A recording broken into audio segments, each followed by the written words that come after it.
Oke, fitur yang menarik yang ada yang baru dari SCCM 2012 adalah aplikasi service, Pak. Jadi di mana IT bisa membuat software katalog untuk user-user list aplikasi apa saja yang bisa diinstal oleh user, Pak.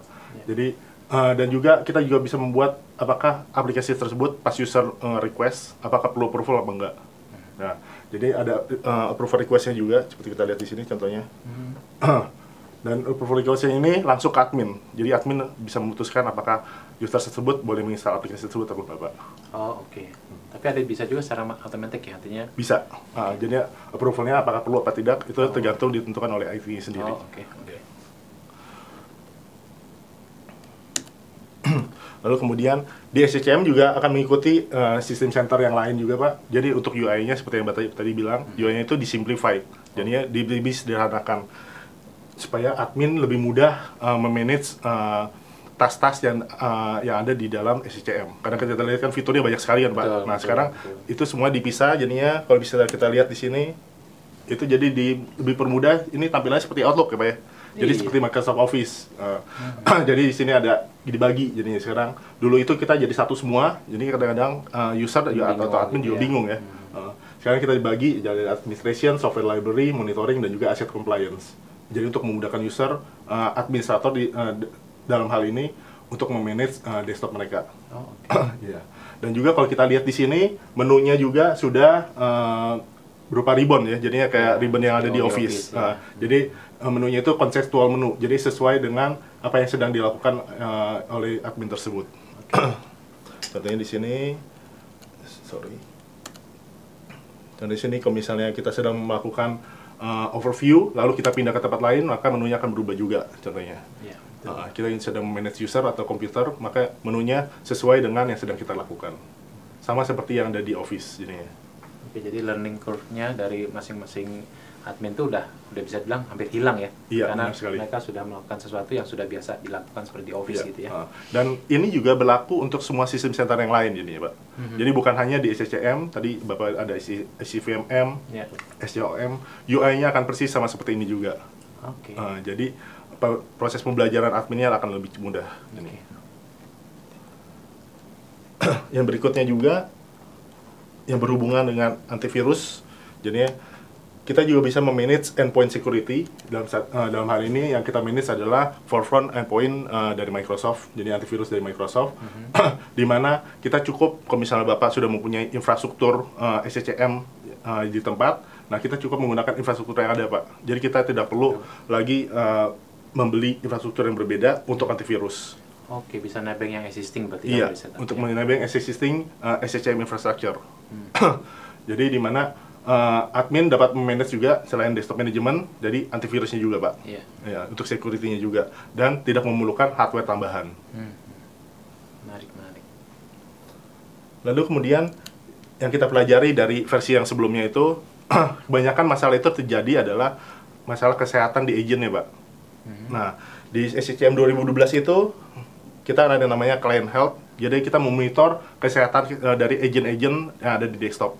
Nah, kalau misalnya agentnya terjadi masalah atau korup, maka agent itu bisa membetulkan dirinya sendiri. Oh gitu, jadi auto remedy jadinya, Pak. Auto remedy istilahnya. Nah, ini adalah fitur yang sudah ada di dalam SCCM 2012. Jadi kalau misalnya kena virus, itu pun dia bisa lakukan recovery atau? Kalau misalnya kena virus, misalnya virusnya itu menyerang misalnya file tertentu yang diperlukan SCCM, nah itu dia bisa menginstal ulang file tersebut, Pak.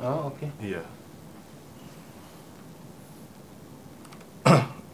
Lalu untuk software update, untuk tambahannya di SCCM 2012 itu selainnya ada di SCCM 2007, kita bisa manage tadi kan seperti kita ketahui, Pak, kita bisa manage patches, terusnya software update yang ada di Microsoft, atau juga software update yang dari produk-produk third party lainnya. Tapi khusus untuk yang Microsoft, sekarang kita bisa auto deployment rules.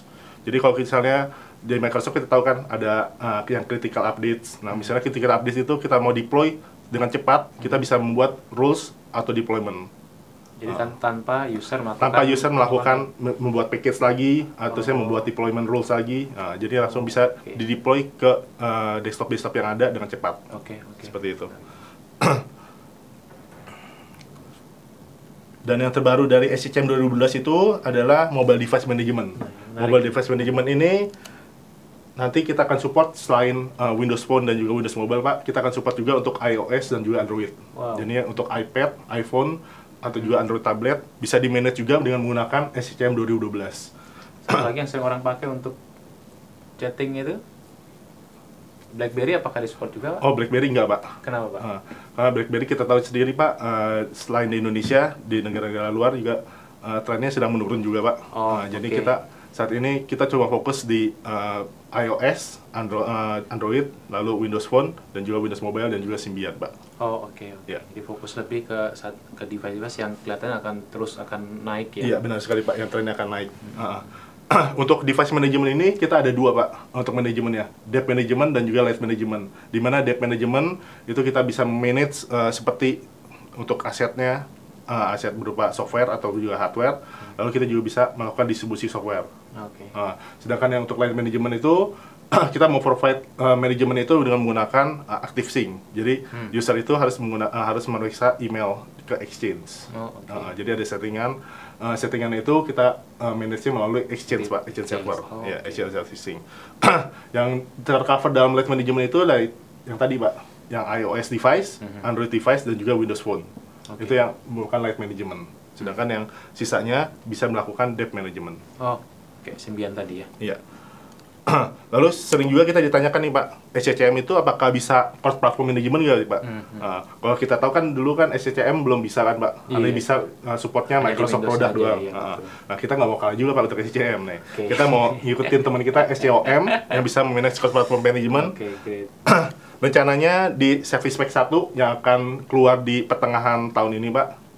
Rencananya itu kita akan support untuk 21 platform selain Microsoft. Jadi mulai dari IEX, HPUX, Red Hat Enterprise Linux, Solaris, sampai SUSE Linux Enterprise Server. Jadi kita fokusnya di server. Iya. Jadi sekarang Unix pun sudah disupport untuk SCCM. Iya, benar sekali, Pak. Bisa dimonitor, bisa di-manage terhadap aplikasi atau terhadap sistem kerjanya atau apa ya? Jadi yang bisa di-manage itu kita bisa melihat, Pak, dalamnya software-software apa saja yang sudah terinstall. Lalu kita bisa melakukan auto deployment untuk agentnya juga. Seperti itu. Tapi untuk fitur-fitur yang lebih lengkapnya nanti baru akan diumumkan pada saat ini keluar, Pak. Di launching ya? Pada saat launching. Nah, gimana sih posisinya si SCCM itu, Pak, di Gartner? Biasanya kan perusahaan-perusahaan sering nanya juga nih.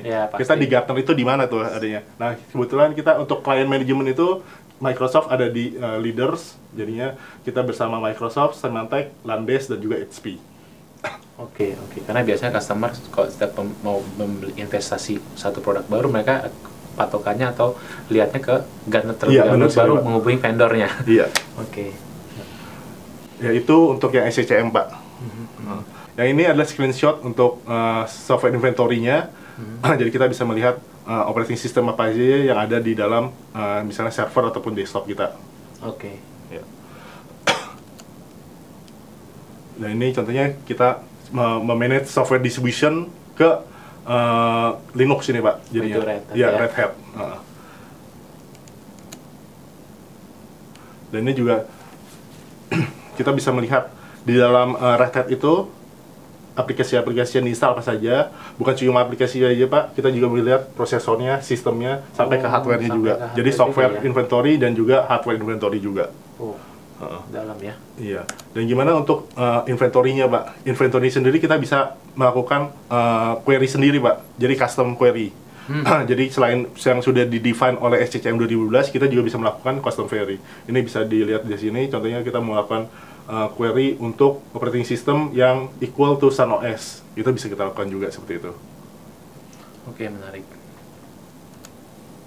Dan ini screenshot saya yang terakhir. Ini kita bisa melakukan collection. Misalnya kita mau membagi-bagi, Pak. Misalnya server-server yang HPUX atau server-server yang Red Hat atau yang SUSE atau yang Solaris. Kita bisa kelompokkan dari masing-masing operating system ya.